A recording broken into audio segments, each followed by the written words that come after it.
right, we're back with the morning pre-flights. I'm Jim Gray. Joining us now is Joshua Bixler. The one, the only, the Josh Bixler. It's probably safer that way. How you doing, my friend? I don't know if the world could handle more than one person. If you guys keep unlocking your door, I'll keep showing up. I'm just going to say that. Fair enough. Security is important here. Right on. Yes. So Josh Bixler from Flite Fest is in, and this is it's kind of become a tradition on the morning pre-flight to get you in here a couple times, talk about some of the cool things that Flite Fest is doing and or is just involved in. Yeah, it means a lot to me. Thank you.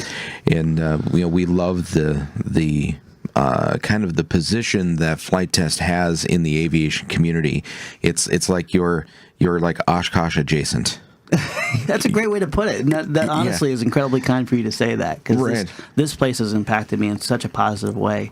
Any way we can parallel Oshkosh AirVenture with just the activities, the learning, the excitement, the fun, is wonderful. Yeah. So it's lots of stuff going on with you guys. You just came off of your big event. That seems to be getting bigger. Correct me if I'm wrong.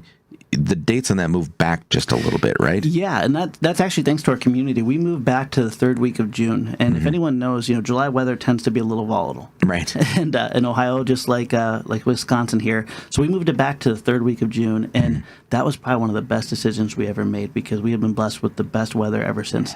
And third week of June, Flite Fest 2023. We just finished our 9th year of Flite Fest. Wow. Isn't that crazy? Next year's number 10, which we got to go big. That is crazy. Yeah. I can recall some of the very early years of that, and the activities and stuff that you've got going on there have grown the number of people that are involved. I mean, your facility now can accommodate for some of this stuff. So kind of give us a rundown of what Flite Fest looks like. So what Flite Fest is basically people from all over the country and the world come to this little town in Malvern, Ohio. There's a full-scale strip there, and we use the 100 acres around it to basically teach people to build, to fly, and we have these crazy activities and crazy monster builds that constantly go on. And we really kind of turn what people think of an RC event on its head, where typically, you go out, you have your airplanes, if you crash, you go home sad. We embrace the crash. As a matter of fact, we kind of encourage it. Totally encourage it. Totally do. People can come here knowing absolutely nothing, and there's these amazing volunteers from our community that will say, hey, we'll help you build, we'll help you fly. And they pick out a project, or they use free foam board that we put in these build tents. And these build tents, they started at 40 by 80. We're up to 60 by 180 feet long, times 2. And it's magical. It is absolutely magical when you walk in here, because you have young kids, young boys and girls, all the way up to seniors. And sometimes you'll have 3 generations taking up a whole row, and they'll pick out their project and they'll start building. And then, over the radio comes in, okay, combat in 20 minutes. And then this whole line of people just flood out of these tents. They line up along. And what you think of combat maybe back in the older days was like a streamer. No, it's carnage in the sky. We send them all up at the same time, and the last one flying wins a cool little set of dog tags now and a free kit. And they all run back into the build tents, they repair, and what it does is it reinforces just how amazing this hobby is, and how as you learn to build and repair and design, it does it 3 times a day. And these people go from knowing nothing to knowing how to fly, how to build, how to repair, and they make friends and memories along the way. And it's a crown jewel of our event. During that time, we also have monster gaggles, we have demos, but we really just keep it organic and fun and approachable. You talk about gigantic. There has been some ridiculous things coming out of there. That seems to be, it's an interesting frontier of you're taking these models that are designed to be small versions of a full-scale thing, and you're getting to almost full-scale size on some of these things. I've seen ultralights smaller than your aircraft. Yes.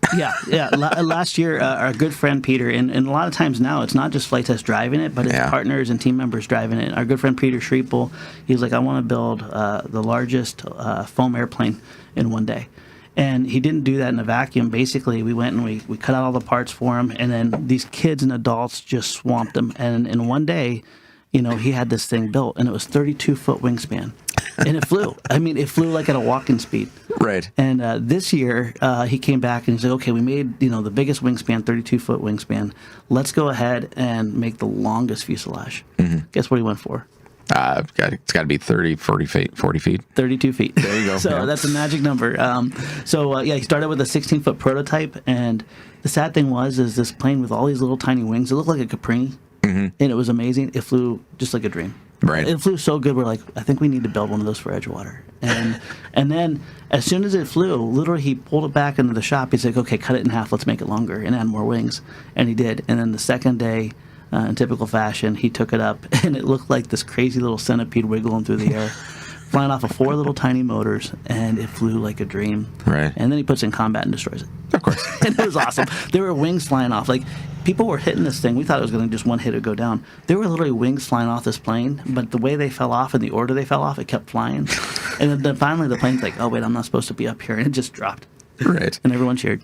I've had several conversations with Peter over the years of, you know, the stuff that he is doing is amazing. It's very, very innovative, and you know, he's like, I wonder if, and then he does it. Yeah. You know, Yeah. and cool stuff like that. So that, And it's crazy. We focus a lot on these big projects, but what happens with these events and with this community, we're truly blessed to be involved with, is we have a lot of those people that say, like, let's go ahead and turn this idea on its head and see if it works, and it does. And Right. then these people are going to college, and then they're going on to amazing career paths, and nothing could make me happier to see that. Like, the way they attack flight is so out of the box, so early days, but with an advanced twist. And I think they are truly going to be a blessing and an impact on the world of aviation in the future. I think they already are, frankly. Right.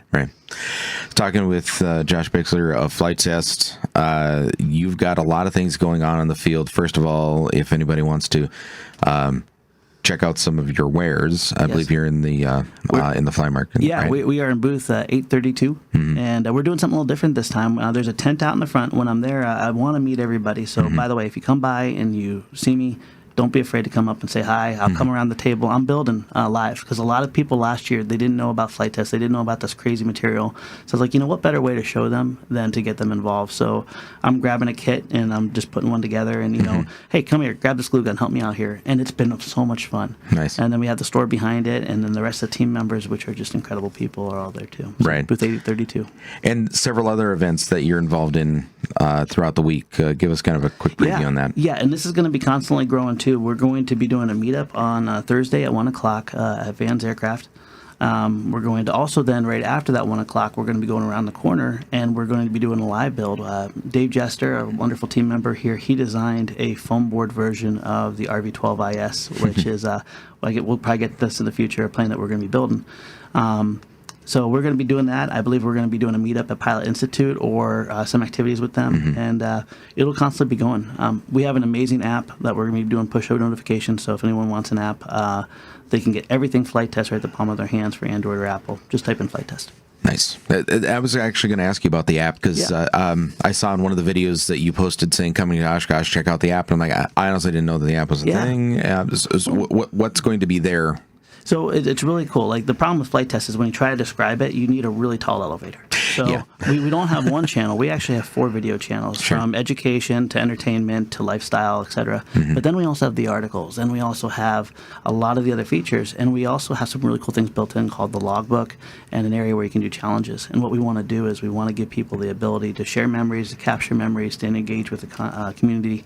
And there's some really cool features that will be coming out. So it was really a lot easier just to incorporate everything into one section. And the best part is, if you're tired of those Google ads, it's all been stripped away. Nice. So it's pretty much ad-free from Google ads, which is nice. So you can watch an hour-long build video without every minute and a half, you know, someone popping up trying to sell you a wallet or something. So it's pretty cool. Very nice. So that's Thursday at the Vans RV 1 o'clock. booth. That's in the home built section. Right over your shoulder there. Yeah, it is. It is. I didn't know that until I saw that you had a Vans kit. Yes. You know, we're trying to bridge this gap where people think, okay, I can build a model airplane, but then for some reason, I think the biggest struggle in human nature is our own minds and where we can go.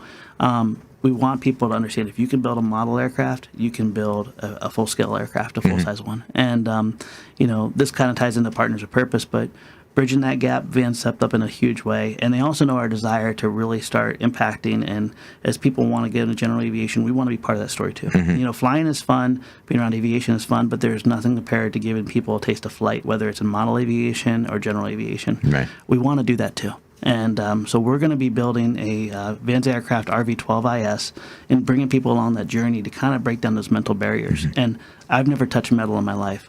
the team has never touched metal in their life. So this is truly a new experience for us. And at the end of time, we're going to also be getting our ratings, and all of us will be walking out with, hopefully by the time this is done, private pilot's license, and then be able to give back in a way where we can take people up. Nice. With a lot of new build techniques that have happened. I mean, I've watched the build techniques from Flite Test go from these very functional, very easy, very cool box designs, to very carefully rolled foam, almost like you would roll metal in an English wheel kind of situation. The Master Series. Yeah. And all of a sudden you can do these very cool looking things that what you're saying, looks great from 30 feet away, but now it actually looks like it right here too. Well, and what you're going to see now is our team member Dave Jester. He came up with a whole new technique that's in between the Masters and what I was doing with the boxier builds, and it actually has score cuts put in a very unique way at a certain depth. So when you go to roll it, it actually has a predictable point at which it'll curve, and he puts these score cuts in there, and that's what the RV12 Flite Test foam board version is, and it makes the most satisfying when you fold it. It's all about the clicks and the noise, but it's precision. It's easy, but when you walk away, you have a plane that looks just like an ARF. And can you still build those from plans? Most of our planes, the plans follow about a month and a half later, just because it takes time to do them. But yes, nice. The Flite Test designs in house, we do bring out as plans, and they're incredible. You get that through the FTCA, which is our CBO. Sure. Josh, thanks for joining us this morning. Josh Bixler from Flite Test. Rumor has it that you're going to be back a couple times. We got a lot more stuff to talk to you about. So excited, brother. Thank you. Very good. This is EAA Radio. What is going on, AV Nation? Justin here from Pilot to Pilot. When I'm not out flying the Laddie, I'm listening to EAA Radio.